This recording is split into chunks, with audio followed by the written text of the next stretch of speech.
everyone, and welcome back for another deep dive. This time, we're taking a trip back in time to 1989 to trace the career of Javier Sevillano. 1989. Wow. Yeah.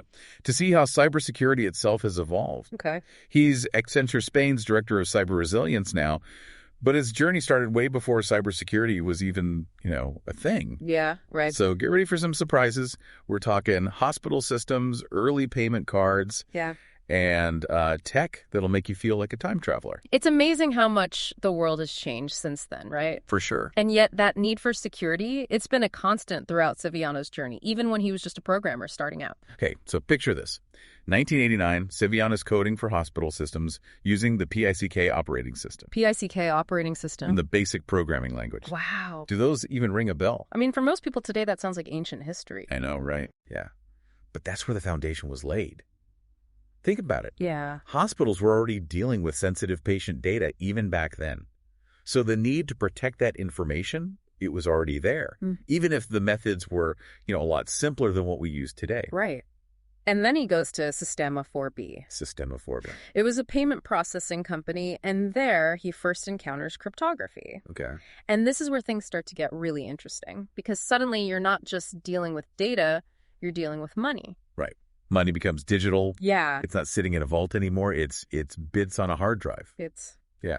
And the stakes get even higher. So cryptography becomes essential for protecting those financial transactions. So even in those early days, they understood that securing those bits was absolutely critical. Absolutely. And that focus on financial security really comes into play in his next role, right? He heads over to Caja Madrid. Which was a major Spanish bank. Okay. And becomes responsible for their technological security. Exactly. And this is where we see Sevillano at the forefront of innovation. Caja Madrid launches Project Titan. Project Titan. Yes. And they developed this groundbreaking smart card, the world's first EMV DDA card. Now, that might sound like a mouthful of jargon, but what it means is they created a card with embedded digital certificates and advanced chip technology, way ahead of its time. Hold on, can we break that down a bit? What exactly is an EMV DDA card and how did it change things? Yeah. EMV stands for Europay, MasterCard, and Visa. The big players who developed this global standard for chip-based payment cards. The DDA part, that's dynamic data authentication. Okay. Which means the card generates a unique code for each transaction, making it incredibly difficult to counterfeit. This is a massive leap forward in payment security. Wow. So this Spanish bank was leading the charge in payment security. That's pretty impressive. And you said it was ahead of its time. What kind of impact did it have? Well, think about it. This technology, it was so advanced that the UK had to upgrade their payment terminals just to be compatible with these new Spanish smart cards. It really shows how a single innovation can force an entire industry to level up their security game. That's incredible. So Sevillano's journey takes him from basic programming to revolutionizing payment security. But his story doesn't stop there. He goes on to become the CISO at Vodafone Spain. Vodafone Spain. Officially stepping into the realm of, cybersecurity as we know it today. What's fascinating is that his experience with both financial institutions and telecommunications companies gave him this unique perspective. Absolutely. He realized that while telcos and banks might seem completely different on the surface, they actually face very similar cybersecurity challenges. Really? That's surprising. How so? It's all about the data. Both industries hold incredibly valuable information that attracts cyber criminals, like moths to a flame. For banks, it's all about financial data. But for telcos, it's about communication records, customer data, even network infrastructure itself. So even though they operate in different worlds, they're both prime targets because of the data they hold. Exactly. And that brings us to his current role at Accenture, a global consulting giant with a massive cybersecurity practice. Huge. We're talking about a company with 774,000 employees. Wow. Including a dedicated cybersecurity team of 20,000 people worldwide. That's bigger than the armies of some countries. Seriously. Oh, yeah. It really shows just how seriously cybersecurity is being taken by major corporations like Accenture. Absolutely. And within Accenture, their cybersecurity structure focuses on 3 key areas. Protection, which is about preventing attacks in the first place. Okay. GRC, that's governance, risk management, and compliance, making sure everything's done by the book and the risks are assessed properly. And OT security, That's operational technology, securing the systems that control physical processes. So they've got all their bases covered. But what I find really intriguing is Accenture's focus on cyber resilience, something Sevillano strongly advocates for. It's not just about building impenetrable fortresses anymore. Sevillano's definition of cyber resilience is all about minimizing risk at the lowest cost, striking a balance between security needs and the reality of business goals. So it's not about being invulnerable, because let's face it, no system is 100% secure. Right. It's about being prepared for when those inevitable attacks happen. Precisely. Yeah. Resilience is about minimizing the likelihood and impact of those attacks, but it's also about ensuring rapid recovery. You have to have a plan for how you'll bounce back when things go wrong. It's like having a backup plan for your backup plan. Exactly. You might have all the data backed up, but if you've never actually tested restoring it, what good is it? That's a great point. It's like having a fire drill. You might know the plan in theory, but you only really learn how to respond effectively by practicing it. And that's where penetration testing comes in, right? Simulating attacks to expose weaknesses and strengthen those defenses before the real thing hits. Exactly. You have to proactively find those vulnerabilities before someone else does. Sevillano has seen firsthand how attack methods have evolved alongside technology. From the days when data theft involved physically stealing floppy disks. It's crazy to think how simple things were back then. But as technology advanced, so did the complexity of attacks. We went from local networks to the vast, interconnected world of the internet. And now, with the explosion of code in modern hardware and software, defending against attacks has become incredibly challenging. It's like trying to find a needle in a constantly growing haystack. And that brings us to a challenge Sevillano calls the Cassandra syndrome. I love that analogy. It's very fitting, isn't it? Yeah. Just like Cassandra in Greek mythology, cybersecurity professionals often find themselves warning about threats that might not seem imminent. Right. But just like in the myth, ignoring those warnings can have dire consequences. It's like the boy who cried wolf, but with potentially disastrous outcomes. Constantly sounding the alarm can lead to people tuning it out, even when the danger is real. That's the danger of the Cassandra syndrome. Yeah. It can create a sense of complacency, making people less likely to take action even when the threat is real and imminent. And yet, the recent surge in cybersecurity breaches and attacks has made it clear that this is not a theoretical threat anymore. Absolutely. It's happening all the time. It's no longer a question of if, but when. Absolutely. The threat landscape is constantly evolving, and attackers are becoming more sophisticated and creative in their methods. But that's not the only challenge facing organizations today. There's also the constant struggle with budgets. How much should a company invest in cybersecurity? That's the million-dollar question, right? Right. Overspending could stifle business growth, while underspending is like leaving the door wide open for disaster. It's a delicate balancing act. And that's where Sevillano's experience is invaluable. He stresses that there's no magic formula, no one-size-fits-all answer. It all comes down to risk analysis. So you need to look at your critical assets, the cost of protecting them, and the potential impact of an attack. Precisely. You have to weigh the costs and benefits, and that's where experienced professionals like those at Accenture can really help. They can guide you through the process and develop a strategy that aligns with your business goals and risk tolerance. It sounds like you really need to understand your business inside and out to figure out where to allocate those resources. You absolutely do. And this leads us to another critical aspect of cybersecurity, the human factor. Sevillano actually said that it's almost impossible to fully understand a company's entire attack surface these days because of the sheer complexity of modern systems. It's like trying to map out a constantly shifting labyrinth. That's a great analogy. The complexity of systems is one of the biggest challenges we face in cybersecurity today.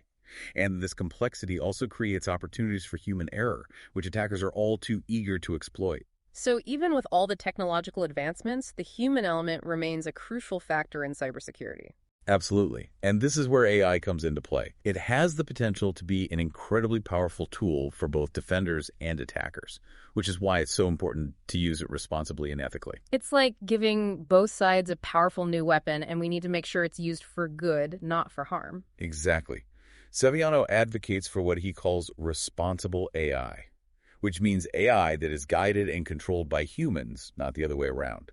We need to make sure that human judgment and expertise remain at the heart of cybersecurity, even as we develop more sophisticated AI tools. So AI can be a powerful ally, but it's not a replacement for human intelligence and ingenuity. Precisely. Humans are still the ultimate source of creative problem solving in cybersecurity.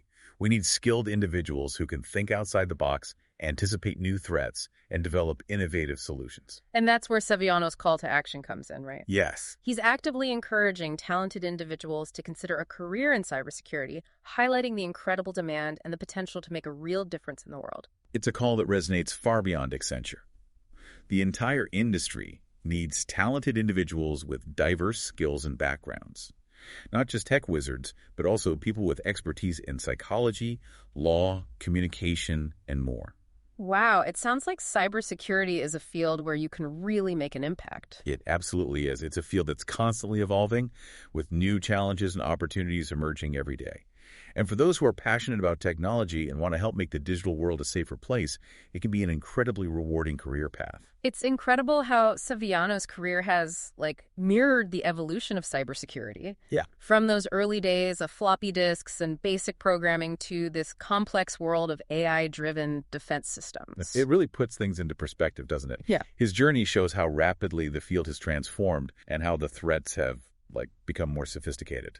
Thinking back to those early days of data theft, it almost sounds quaint now, right? Right. Stealing floppy disks to get your hands on valuable information. Oh, no. But today, it's a whole different ballgame. Absolutely. Yeah. The attack surface has expanded exponentially with the rise of the internet, the interconnectedness of everything.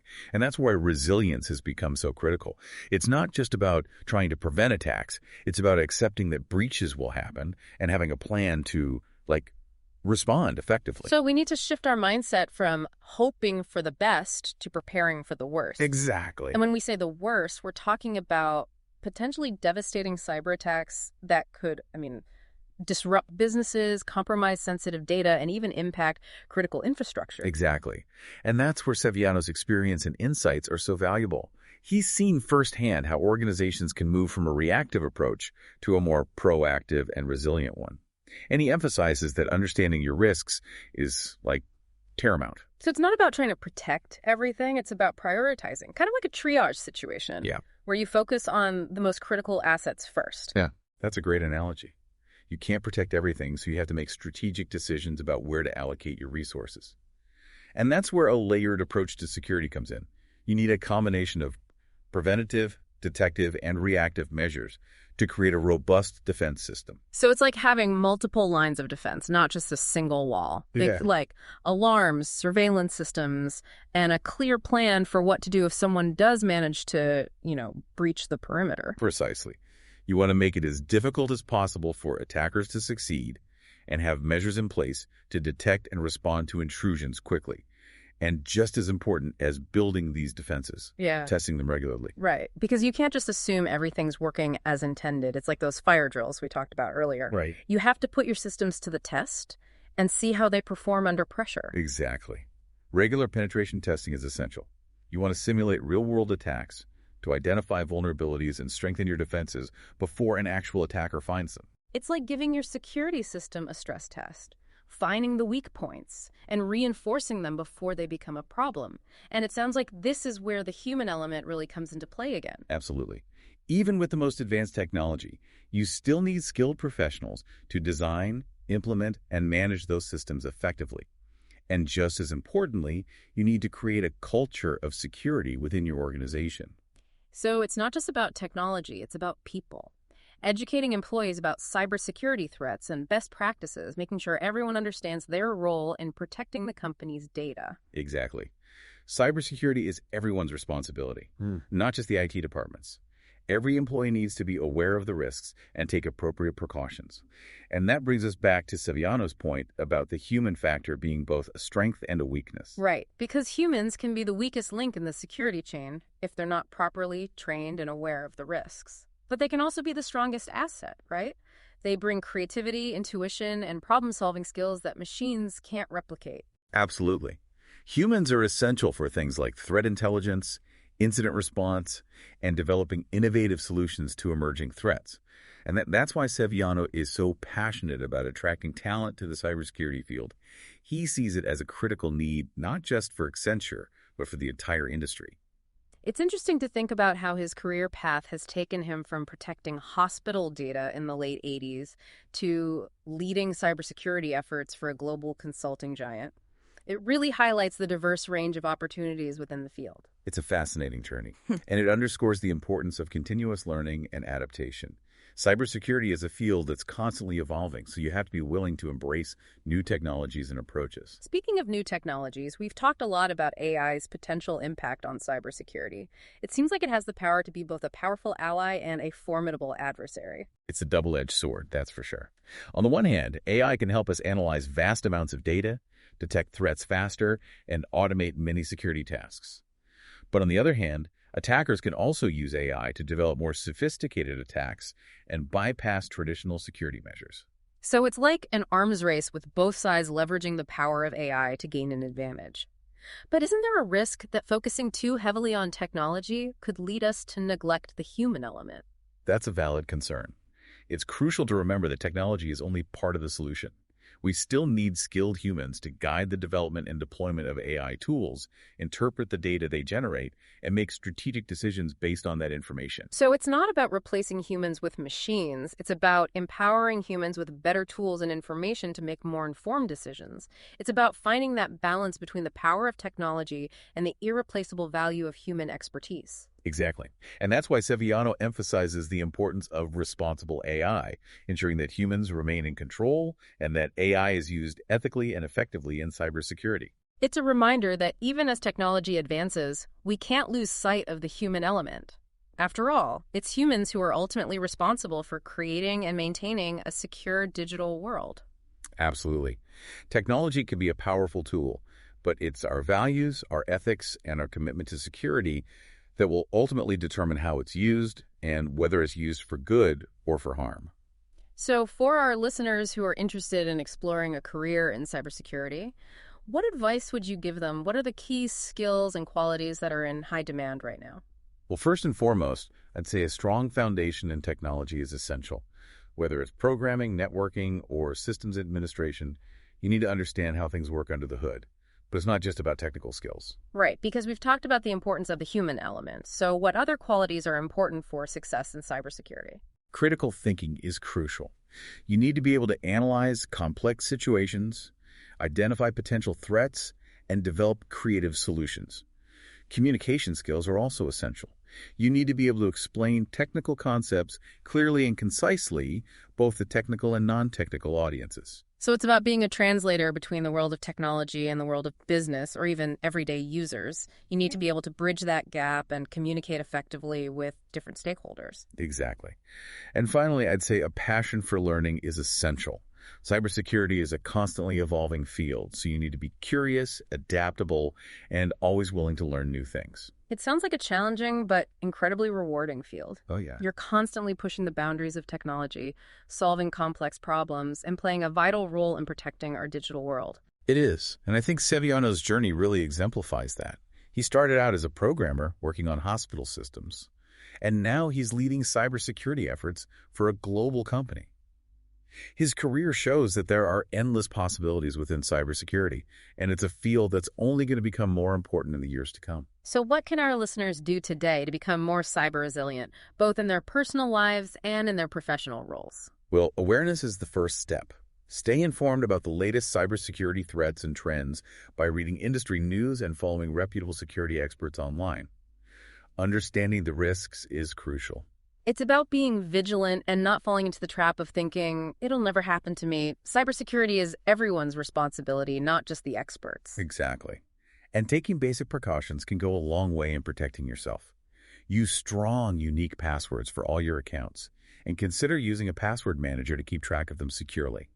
Be wary of phishing scams, and always double-check the sender's address before clicking on links or opening attachments. It's like developing good cybersecurity hygiene, just like we practice good hygiene for our physical health. Exactly. It's about forming those good habits and being mindful of the risks. Exactly. And if you're responsible for cybersecurity in a business setting, take a proactive approach. Develop a comprehensive security strategy. Test your defenses regularly and educate your employees about best practices. Don't wait for something to happen before taking action. It's about shifting from a reactive mindset to a proactive one, making cybersecurity a top priority rather than an afterthought, And if you're feeling overwhelmed or unsure where to start, there are many resources available to help. Absolutely. Reach out to government agencies, industry groups, or cybersecurity firms like Accenture. There's no shame in asking for help, and it's always better to be safe than sorry. Great advice. Now, before we wrap up, I wanted to go back to something Sevillano said about the increasing complexity of technology and how it's becoming, the enemy of security.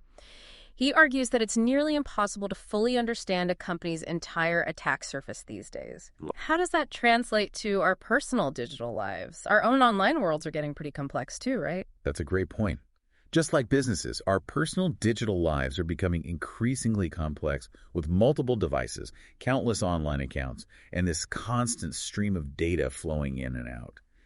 It can be overwhelming to even try to keep track of it all, let alone secure it. So is it even possible for the average person to achieve any level of cybersecurity these days? Yeah. It almost feels like an insurmountable challenge. It's understandable to feel overwhelmed, but it's important to remember that you don't have to be a cybersecurity expert to take basic steps to protect yourself. Small changes can make a big difference. So it's not about becoming a hacker or a tech whiz. It's about being smarter and more aware of the risks we face online. Exactly. And that's where Sevillano's emphasis on the human factor comes in. Even with all the technology at our disposal, it's our choices and behaviors that ultimately determine our level of security. So this isn't just about firewalls and antivirus software. It's about making smart decisions online and developing those good digital habits we talked about earlier. Precisely. And those habits are something we can all develop, regardless of our technical expertise. It starts with simple things like creating strong, unique passwords and being cautious about what information we share online. Okay. I'm starting to feel a little more empowered. So what are some other simple things we can do to, boost our personal cybersecurity without having to become like tech gurus?